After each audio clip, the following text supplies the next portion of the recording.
Muita gente que ontem veio aqui se pronunciar dizendo que era um absurdo a transferência de Lula para o presídio de São Paulo. O que mais deixou indignada a população que defende o Estado de Direito foi o STF, por meio de uma gambiarra jurídica, ou seja, uma petição dentro de um habeas corpus em tempo recorde. Isso é um absurdo para o Estado de Direito. Tenho a impressão que fiz algo que muito pouca gente fez. Li a sentença da magistrada Carolina Moura Lebos, em que ela ordenava ontem a transferência de Luiz Inácio Lula da Silva, preso, condenado por corrupção passiva e lavagem de dinheiro em Curitiba, ordenava sua transferência ao presídio de Tremembé, em São Paulo. E digo que fiz o que muito poucos fizeram, porque é uma decisão muito bem fundamentada,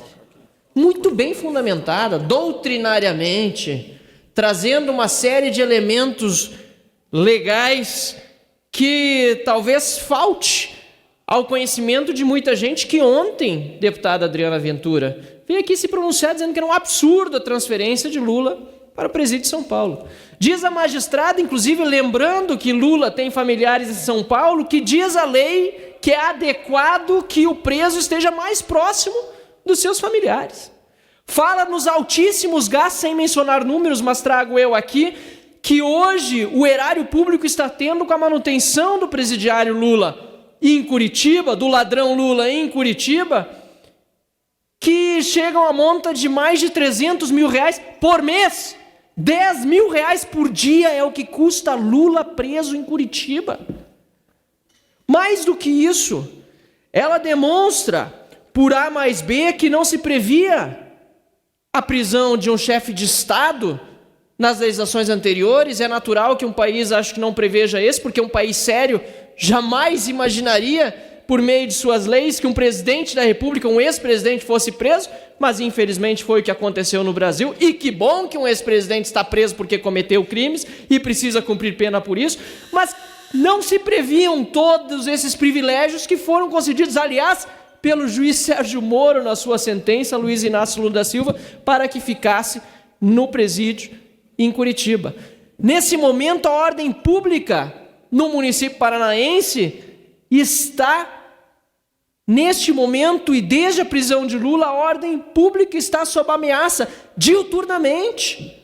E a juíza tomou uma decisão muito sensata, muito sóbria, dizendo que ele deveria ser transferido para o presídio de Tremembé, garantindo toda a integridade física, moral e psicológica, como bem lembra a magistrada, devem ser garantidos a todos os presos no Brasil. É isso que diz a lei, e ela não fez mais do que repetir aquilo que diz a lei, aquilo que diz a doutrina. Portanto, essa sentença, maldita sentença por muitos, não foi lida.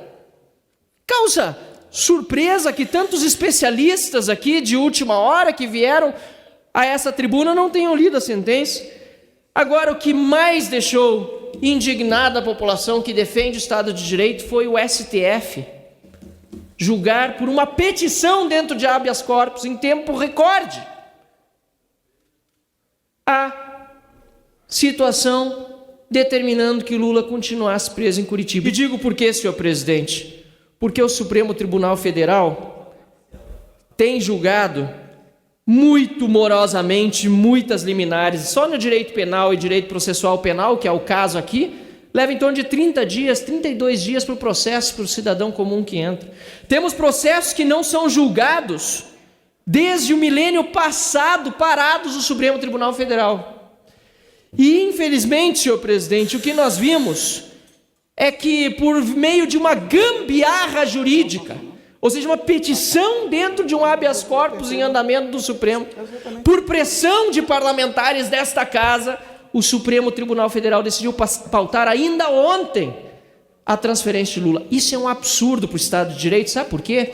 Não que Lula não tivesse direito a recurso, claro que tem, todos têm, mas o recurso era no TRF4, depois no STJ, e talvez, se necessário, depois no STF, mas não do jeito como foi ontem. Isso faz, lamentavelmente, com que a Corte se diminua. E é por isso que a Corte Suprema Brasileira julga mais de 90 mil, 100 mil processos por ano, enquanto a americana e a francesa, né, em média, uma centena, 82 nos Estados Unidos, 156 na França. O Supremo está se diminuindo. Isso é lamentável, é ruim para o Estado de Direito. Parabéns à juíza de primeira instância e eu espero que daqui para frente isso não se repita e o Estado de Direito seja preservado. Obrigado, senhor presidente.